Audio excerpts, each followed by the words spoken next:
Straight, and I'm back with another video. If you are new to my channel, welcome. Make sure you hit that subscribe button like now, right now. Okay? Why? Because why not? I'm lit. Okay, just make sure you hit that subscribe button. If you are not new and you are subscribed and you are a subscriber, thank you very much. If you are not new, you've viewed my videos before but you are not a subscriber, what are you waiting for? Go ahead, pause the video, click that subscribe button for you, girl. Thank you very much. All right, let's get into this video. This is the Haves and the Have-Nots. This is episode, I don't even know, it'll be in the title, it'll be in the description.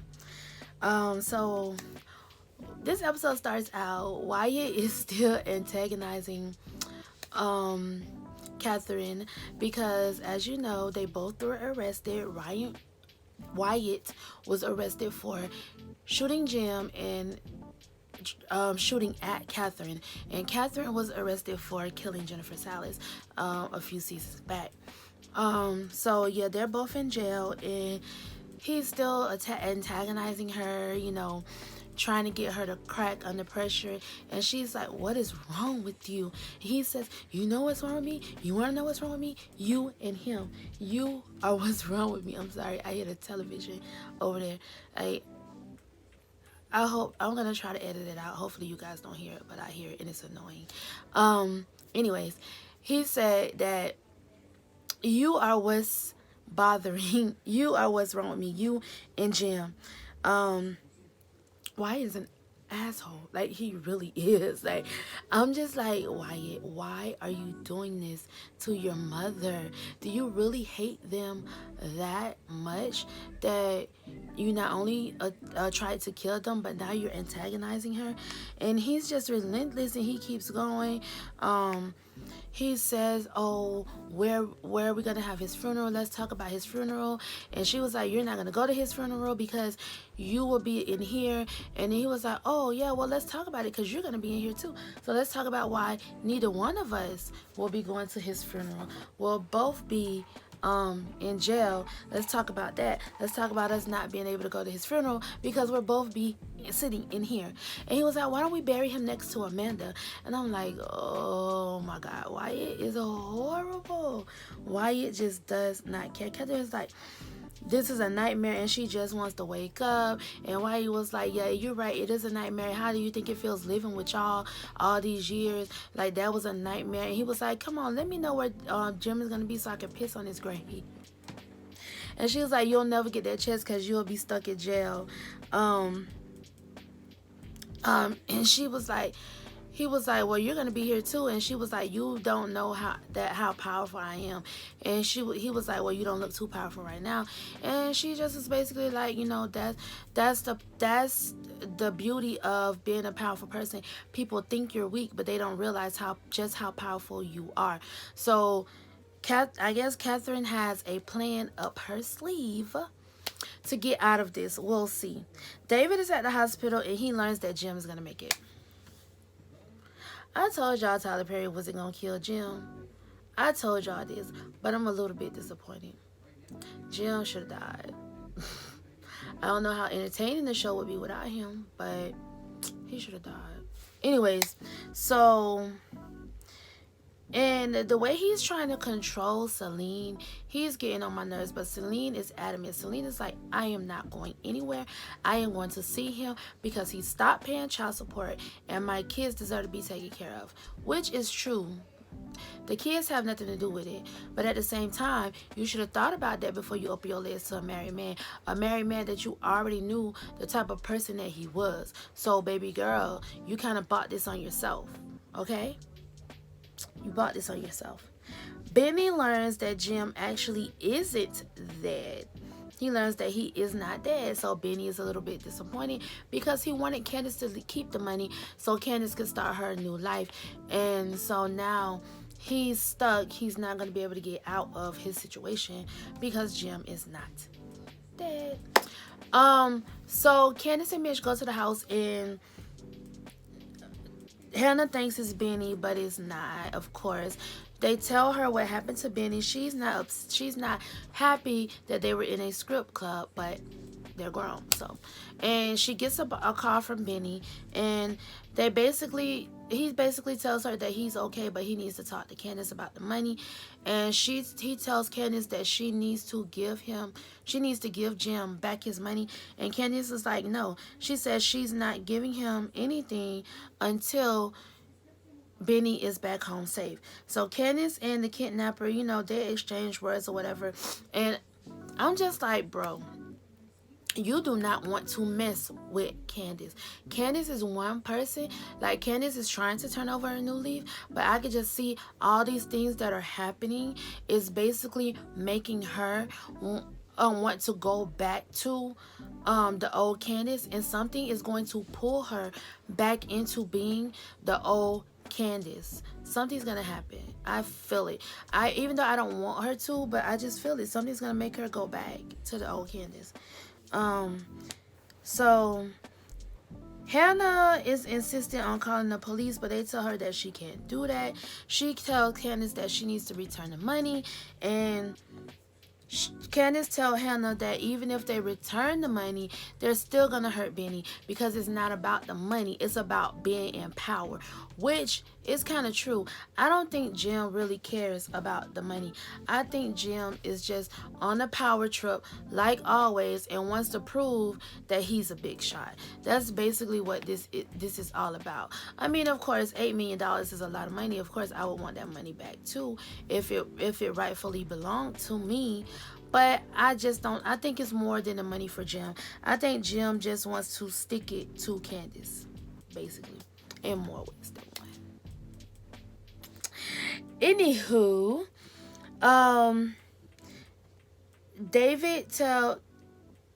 Hannah told Candace that she's going to call the police station at 9:30, whether if she has not turned in that money and that Benny is not back, she don't care. She's calling the police station because she wants her son back. And David tells Jeffrey that Jim will survive, and Jeffrey's like, okay, so I'm tired, I want to go get some rest. And so he's like, well, go to the Artesian Hotel. And Jeffrey's like, no, I want to go home. And they have this little exchange back and forth, and then he finally agrees to let Jeffrey go. I'm like, Jay, he's grown, he's gonna do what he wants to do anyway, so just leave him alone. So he convinces his dad to let him go home, and then he was like, just be safe. So I think Veronica has something else up her sleeves, because she didn't get them killed like she wanted to get them killed. So I think she has something else up her sleeve. We shall see. So while Jeffrey is getting ready to leave, Madison is leaving as well. Madison offers to give Jeffrey a ride. At first he says no, but he ends up accepting the ride. Then who do we have lurking in the background? Dun dun dun. His stalker Justin is lurking in the background. So David walks up behind Justin, and he was like, I see you, and I know what you're probably thinking, but I want you to rethink that. And Justin is like, you don't know what I'm thinking. And he was like, and then David was like, well, you whatever you have in mind for my son, I want you to leave him alone. And he was like, oh, your family is full of threats, but you don't scare me. And so they just having this back and forth, and Justin basically tells him, hey, I ain't got nothing to lose. So it's like Justin's like, I'm gonna do what I want to do. I ain't got shit to lose anyway. I done lost my wife, I done lost my job, I done lost everything, so I ain't got shit else to lose. And he just he leaves the hospital. He leaves the hospital against doctor's orders. He has not been discharged. He's in a lot of pain, and God forgive me for this, but at this point I'm just hoping that he just drops dead, because he's not following doctor's orders.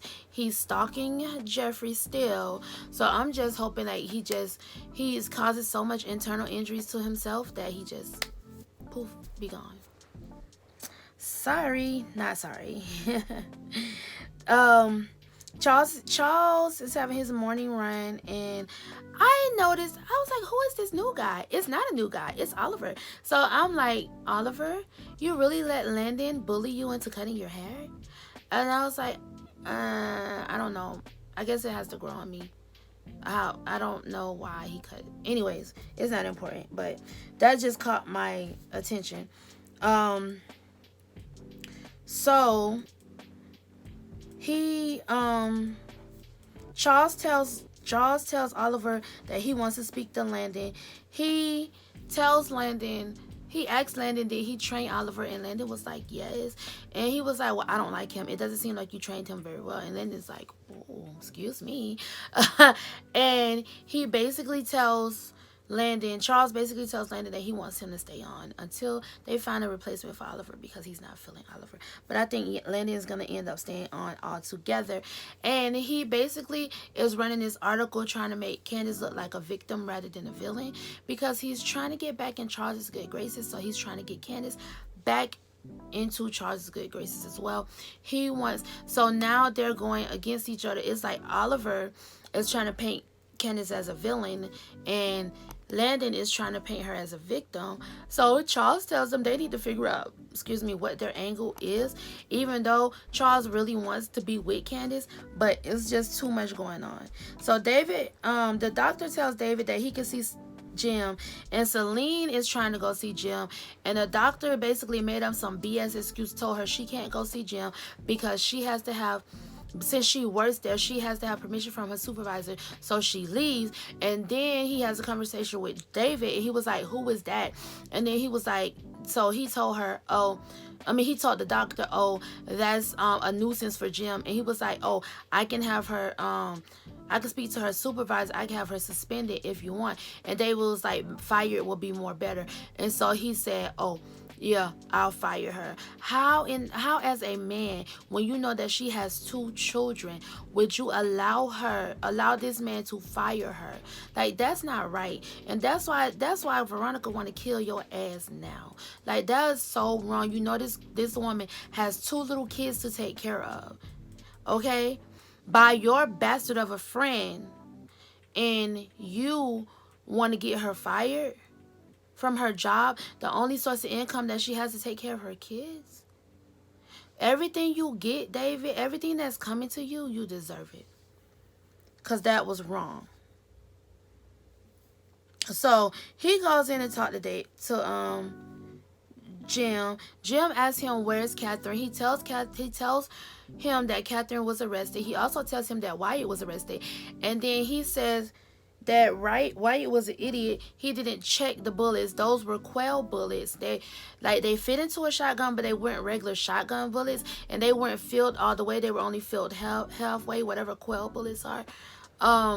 So basically that's why he survived, because the bullets weren't real bullets, and they were only filled up halfway. So that's how he survived that. And when he finds out Catherine is arrested, he wants to go help Catherine, but David told him, no, you gotta stay your ass in the bed. And Jim is like, no, I want to go help her. And he was like, you're not gonna do her no good by trying to go and help her. You need to stay here, and I will go take care of everything that needs to be taken care of with Catherine. So Landon is trying to get a hold of Candace. He can't get a hold of her, of course, because Candace has her own things going on, and she really doesn't want to talk to Landon because they're not on good terms because of everything that has went down between Candace and Charles in the smear campaign that they have against Candace right now. And so Oliver is on the phone with, I think he said, the senator. So Oliver is trying to get the senator to get in to see Charles, and Landon's like, no, it's not going to happen. They have their little exchange or whatever, and Landon believes that Oliver is working against him, trying to keep Candace away from the president-elect. And I agree with Landon. I think that Oliver has some fishy stuff going on. The DA shows up to Veronica's house, and he goes to Veronica for information, but of course Veronica is not giving him anything. And so she basically wants her to snitch on Catherine, and he tells her that if you snitch on Catherine, I won't charge you for the crime of you trying to kill your husband and your son. And she's basically just like, you don't have no evidence, no way. And even though Veronica told Catherine that she was going to testify against her. Veronica's not doing that. Veronica has other fish to fry. And so he was like, will you help me? And Veronica was like, does black crack? And he was like, excuse me? And she was like, no, it doesn't crack. So no, I'm not going to be helping. Veronica is an asshole, okay? She's funny, but she's okay. Anyways, she's an asshole. So they have a little exchange or whatever, and she was like, you need to go because I'm about to go have me some shrimp fried rice and some egg rolls. Cause the DA is Chinese. And he was like, you are a racist ass. What if I said, do you want some watermelon and fried chicken? And she was like, oh, I would like that. That sounds good. And then he just gave up. He was like, you know what? I don't got time for this shit. And he just walked away. And he walked out. He left her house. And Veronica was like, oh, that does sound good, though. Some fried chicken and some watermelon. But I wouldn't have that shit in my house. I don't want to smell that up in my house. She's a bougie asshole. The Attorney General shows up to speak with Charles. And Charles basically knows that the Attorney General is the one who had all this stuff, this smear campaign against Candace, because Candace stole from him. But Candace didn't know who he was because, of course, Landon gave him that information. So he basically tells the Attorney General basically that Candace saw him and Candace saw through him. Candace was a breath of fresh air for him. Basically saying that he's in love with Candace without saying that he's in love with Candace. But of course the Attorney General is telling him that's a bad idea. He shouldn't mess with Candace. He needs to let that go. He needs to move on with his life and forget about Candace. So then Charles admits to being in love with Candace. And the Attorney General is trying to say it's just sex, blah blah blah, and Charles is like, no, it's not just sex. I'm in love with her. So Charles is trying to fill out the Attorney General because I think he really likes the idea of Landon making Candace a victim so that he can have an excuse to be back with Candace. So we will see how Tyler Perry plays this out. But that's just how I see it. And I think he's going to try to find some dirt on the Attorney General so that the Attorney General will leave Candace alone. That's just my opinion. That's just my thoughts of what I think about the whole situation. So Hannah, Mitch, and Candace go to visit Jim. But they won't let him in the hospital. I mean, they won't let them in Jim's hospital room. But until Wyatt drops his grandmother's name, and the guy was like, okay, y'all could go in. And I was just like, really, whatever. So I guess everybody's scared of Rose Malone. So Candace goes in and she basically punches Jim in the arm that he was shot in. And he wakes up. He's like, what the hell are y'all doing in my room? And they basically have an exchange going back and forth. Jim wants his money. Candace wants her brother. She says she's not releasing anything until she sees Benny. And then she'll give him his money because she really don't want the money. She just wants her brother. And she was going to give them the money until Jim had him kidnapped. So basically they go back and forth. They threaten each other. Candace is not bending on giving Jim the money. Jim, through all of his evilness, admits to having Quincy killed because he was asking Hannah, how do you think none of the hairs on your head was harmed? How do you think only Quincy was shot? That wasn't none of your daughter's gangsters friends. That was a professional hitman. So he basically admitted that he had Quincy killed, which is Candace's son. And so Candace ends up just ends up just walking away from Jim because she's annoyed with the situation. And hell, I'm annoyed with the situation too. But that is the end of this episode. We'll see what happens next episode. I think Jim, he pretended at the first time to call and have Benny killed. But I think in the next episode, he's actually going to make the call for real and have Benny shot. And we'll see what happens because Hannah, of course, wants to give him the money. She wants her child. And Candace is trying to tell her, it's a trick. Like, even if we give him the money, he's not going to give us Benny. So we'll see what happens next episode. Make sure you stick around for that. And thank you so much for watching. Remember to like, comment, and subscribe if you have not already done so. And if no one else tells you that they love you, Asha Ray loves you. I'll see you guys in the next video. I love you. Bye.